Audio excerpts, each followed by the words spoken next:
common na ngayon or nagiging normal na sa Philippines yung pagpaparhinoplasty. So I'm gonna be sharing the things that you should know before having rhinoplasty while doing my makeup.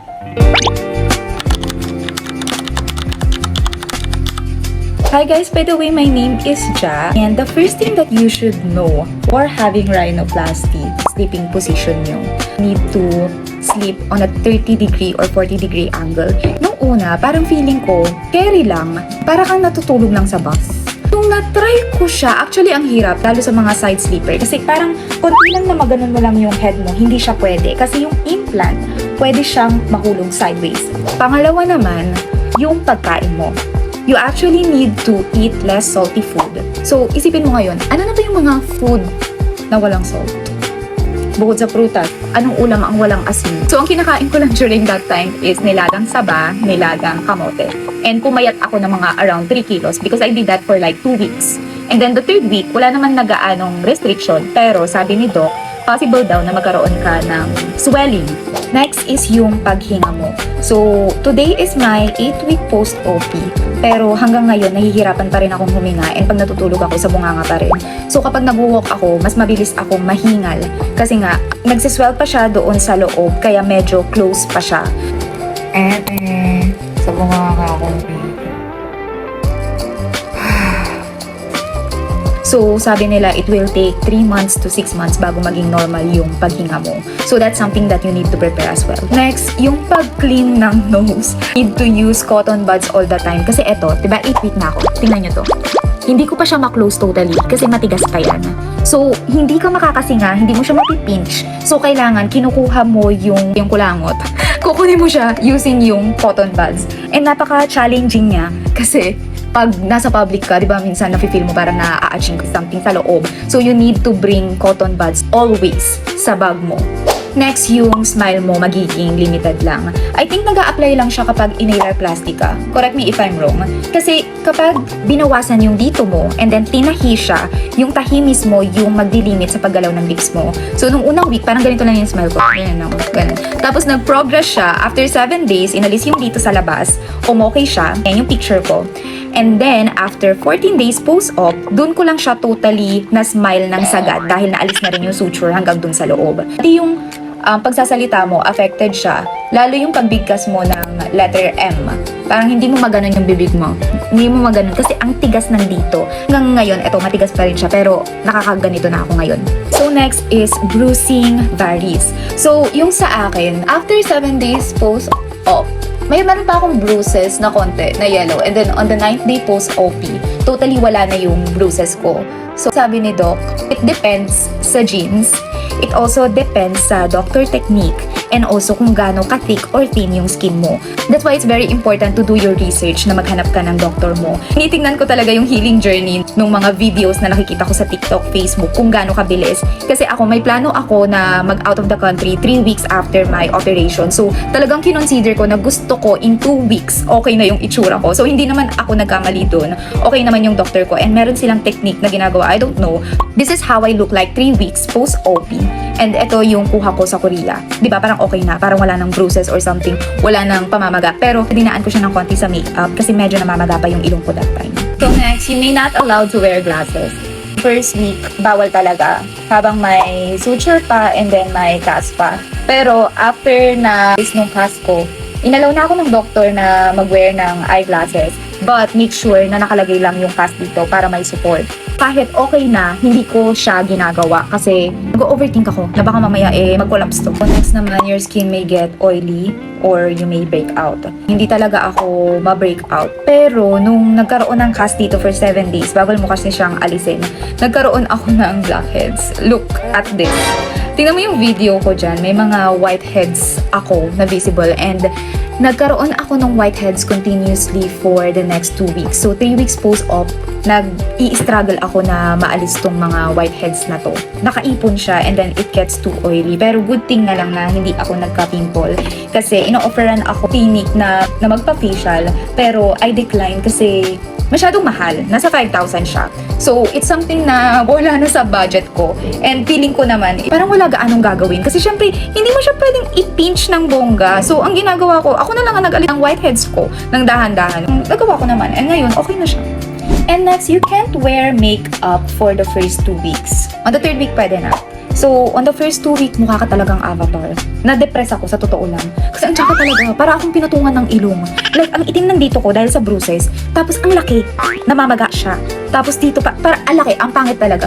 Next is dry mouth. Grabe, nag-struggle ako dito kasi pagkising ko, grabe ang dry ng lalamunan ko. Like, kailangan ko ng buong tumbler ng tubig na maiinom ko. And at the same time, habang tulog ako, nagigising ako kasi parang ang hirap ng huminga.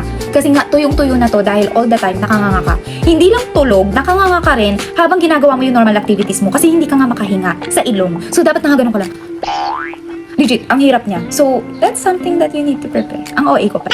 Next, not everyone heals the same. Yung ilong ko ngayon is mukhang okay na siya actually. Pero sa loob, namamaga pa siya. May mga healing journey sa TikTok, sa Facebook, sa Instagram na nakikita nyo na mas mabilis yung result sa kanila. Pero yung iba, yung after a year pa. Yung iba sinasabi nila, after a year pa yan gaganda, ganyan-ganyan. Pero yun na talaga yung final result nila. Kung ano yung itsura nila 3 months post-op, yun na rin yung itsura nila nung 1 year post-op nila. So parang it varies talaga.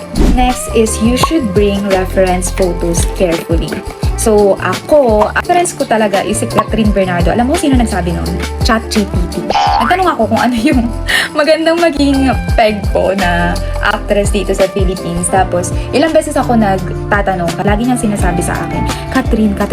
Kasi yung shape daw ng face namin is pareho. And dahil daw sa soft facial feature. So, kahit ilang timeline ko siya tanungin, yun at yun parati yung sinasabi ni ChatGPT. Diniscuss ko kay Doc na ang peg ko is si Catherine. Sabi ni Doc is hindi ko siya magiging bagay kasi yung nose ni sabihin ko ba to? Basta may something na sinabi si Doc na hindi ko siya magiging bagay. And ang ginawa ko na lang is in-explain ko kung ano yung pinaka-concern ko sa nose ko. So tingnan nyo, ito yung itsura ng nose ko before. And then, ang pinaka-main concern ko dyan is yung bridge ko. May bridge naman talaga ako pag naka-side view. Pero sa harap, hindi siya visible. Like, unlike ganito, o diba, nakikita yung bridge ko kahit wala pa ako nose line. And then, isa pa is gusto kong lumiit entirely yung itsura ng ilong ko. Kasi para siyang masyadong malawak. Parang hanggang Ayala Station yung ilong ko, lalo pag tatawa ako. At saka, hindi super tusok na tusok yung tip. Which is na-achieve.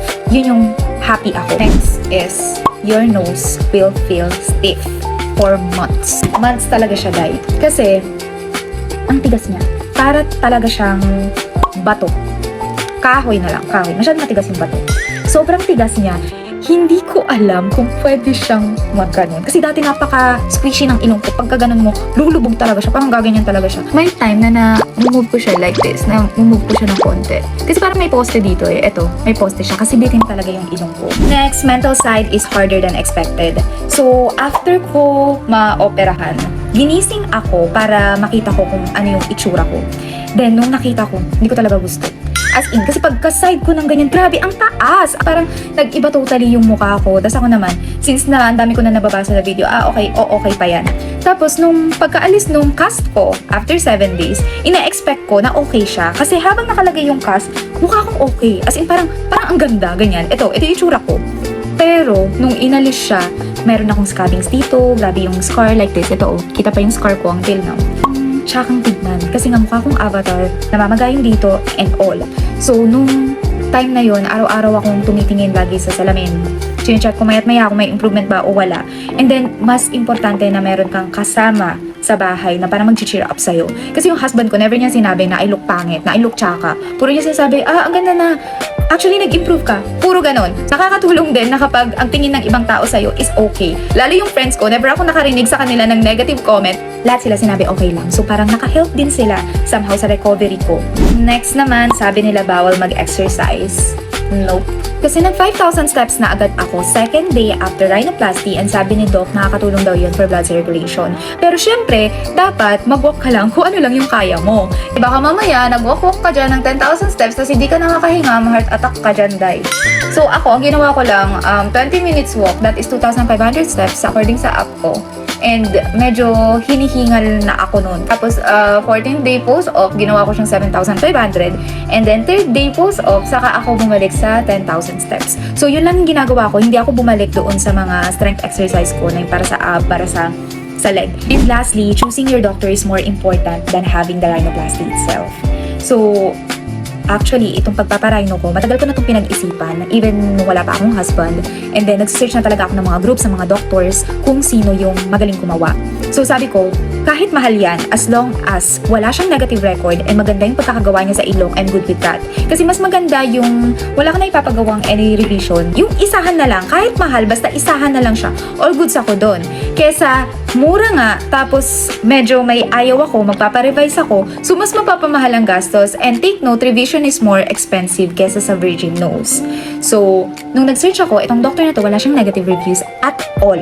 Wala din ako nakitang any record na may rejection sa mga gawa niya, wala mga infection, and then, ang most important thing na tinitingnan ko nun is mabilis ang healing. Kasi, work from home ako, pero at the same time, kailangan pa rin namin mag-report on site at least once a week. And then, may gala din ako, so minimake sure ko na dapat in 2 weeks lang, mukha na ako normal, or kaya ng takpan sa makeup. So, itong doktor na to, pumasa siya sa akin, and nawa ako, nag-reach out ako sa page nila, nag-book agad ako ng appointment, even though hindi ko pa nakakausap yung doktor, nagpa-reserve ako ng slot, and then, nung nakausap ko siya, okay naman. Ayoko lang siyang i-reveal kasi hindi ko nagustuhan yung hidden charges, yung mga illegal things na nangyayari sa mga cost nila. Naging medyo icky yung experience ko sa kanya. Pero sa gawa niya, okay ako. So yun lang, if you have any question, just message me, and good luck sa rhinoplasty journey mo.